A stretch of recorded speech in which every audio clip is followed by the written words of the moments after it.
রাজ্যপালের বিরুদ্ধে শ্লীলতাহানির অভিযোগ, সেট গঠন লালবাজারের। রাজ্যপাল সিভি আনন্দ বোসের বিরুদ্ধে শ্লীলতাহানির অভিযোগের ভিত্তিতে তদন্তে নেমে স্পেশাল এনকোয়ারি টিম সিট বিশেষ অনুসন্ধান দল গঠন করল কলকাতা পুলিশ। শুক্রবার অর্থাৎ আজ এমনই জানিয়েছে লালবাজার। সূত্রের খবর, 7 থেকে 8 জন রয়েছে এই স্পেশাল এনকোয়ারি টিমে। এই দলের নেতৃত্ব দিচ্ছেন কলকাতা পুলিশের সেন্ট্রাল ডিভিশনের ডেপুটি কমিশনার ইন্দিরা মুখার্জি। এছাড়াও এই সিটে থাকবে হেয়ার স্ট্রিট থানা ও লালবাজারের গোয়েন্দা বিভাগ। অন্যদিকে রাজভবনের তরফ থেকে বৃহস্পতিবার কলকাতা পুলিশকে রাজভবনে প্রবেশে নিষেধাজ্ঞা জারি করা হয়েছিল। তবে লালবাজার এ বিষয়ে স্পষ্ট জানিয়ে দিয়েছে, রাজভবনের পক্ষ থেকে কলকাতা পুলিশের কাছে এই ধরনের কোনো অফিসিয়াল নির্দেশ আসেনি। তাই লালবাজারের গঠন করা সিট আজ অর্থাৎ শুক্রবার রাজভবনে গিয়েছিল তদন্তের স্বার্থে।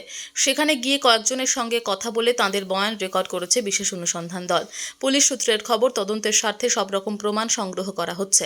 পুলিশ ইতিমধ্যেই বেশ কিছু জনের নামের তালিকা তৈরি করেছে।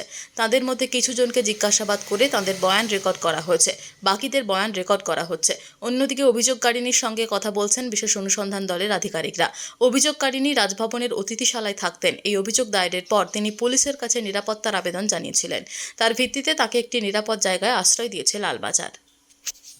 ব্যুরো রিপোর্ট, পিবি বার্তা।